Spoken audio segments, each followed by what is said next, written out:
Overnight, the Trump administration announcing the U.S. military blew yet another alleged drug smuggling boat out of the water. Defense Secretary Pete Hegseth sharing this video of the airstrike on social media, saying 3 narco-terrorists were killed. Hours earlier, he revealed a separate strike killed 2 other people. President Trump saying similar strikes could eventually happen on land. We will hit them very hard when they come in by land. And they haven't experienced that yet, but now we're totally prepared to do that. We'll probably go back to Congress and explain exactly what we're doing when we come to the land. The Trump administration has now announced 9 airstrikes against alleged drug boats since early September, killing at least 37 people. Most have been in international waters near Venezuela, but these latest strikes happened in the Eastern Pacific, not the Caribbean. Democrats in Congress are calling for hearings. Why exactly are we using lethal force in an unprecedented way? There has been insufficient transparency and explanation.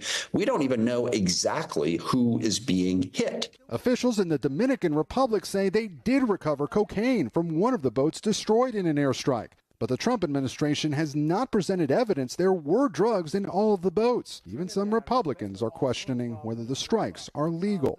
The idea that they're coming here is like, it's a huge assumption, and really shouldn't you have to present some proof? 2 men survived one of the strikes last week, the U.S. Navy plucking them from the water, then moving them to Colombia and Ecuador. President Trump insists he's targeting cartels and the drugs they're smuggling into the U.S.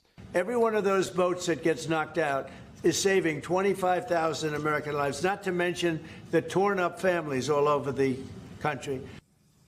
Overnight, Colombia called on the U.S. to stop the airstrikes and to, quote, respect the norms dictated by international law. Meanwhile, President Trump and Secretary of State Marco Rubio are calling Colombia's president a lunatic and labeling drug traffickers the al-Qaeda of the Western Hemisphere.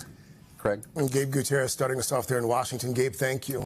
Hey, thanks for watching. And don't forget, you can catch the Today Show every morning on NBC or take Today when you're on the go. Just follow the Today podcast on Apple Podcasts, Spotify, or wherever you listen. Thanks for tuning in to another episode of the most dangerous combat sport in the world, American politics. And what we're going to do today is we're going to take a look at these airstrikes on these boats that are in the Caribbean, right? International waters. And the Trump administration seems to think that, you know what, killing these individuals is part of war, you know, being at war. This is not war. And so, you know, it's amazing how they keep thinking that they can keep using this excuse as, I guess, a drug war as being actually an actual war. That's not the case. Let's take a look at this vote, right? So the Trump announced that they blew up yet another boat in these waters, claiming that they were narco-terrorists, right? That killed 2 people. And the president is saying that these strikes can actually happen on land, right? And the president is saying this right now, you know, but this is what they're saying. They're totally prepared to going back to Congress to make this happen. 9 airstrikes against alleged drug boats, right? Killing 37 people. That's crazy. Now, international waters near Venezuela. And, you know, we know that the president wants to start a war with Venezuela, right? This is what this thing is all about, trying to start a war with Venezuela, right? So they don't even know who these people are that they're killing. Now, they're saying that they recovered some drugs from one boat, but all the boats are not being.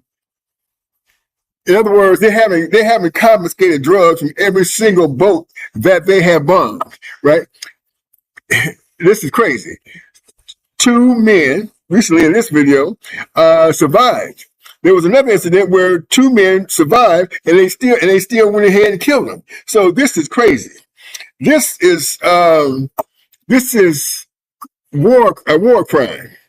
this is not a situation where the Trump regime are legally able to do this. It's going to cause us a lot of problems, right? This is going to cause a lot of problems for Americans and America, okay? And so this is what's going on. So this is being reported by Today's Show.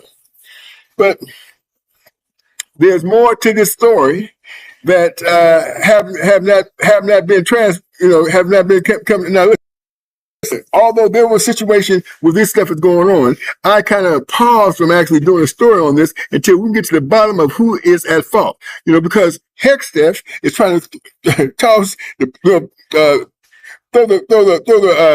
general underneath the bus, talking about, he stands by what the general did, right? As if Hexteth did not give the order for this to happen. So, this is the Trump regime is crumbling. This whole situation with these boats is going to cause a lot of problems with throughout internationally. It's going to cause a lot of problems for Americans, and trust and believe, this is going to be not forgotten. These people are not going to forget what just happened. He bombed. Remember that when he bombed Iran? That Iran situation, they have vowed to make sure that the United States pays for that situation. Okay, so this is what I got for tonight. Listen, stay tuned, right? Because we'll be coming at you with more news regarding this situation as it unfolds, and we find out who the players are behind this and where the blame should go, which, in my opinion, should be the Secretary, as they call it, of War. I'm Ted King, once again, coming with you with another video on the most dangerous combat sport in the world, American politics. We'll see you on the next one.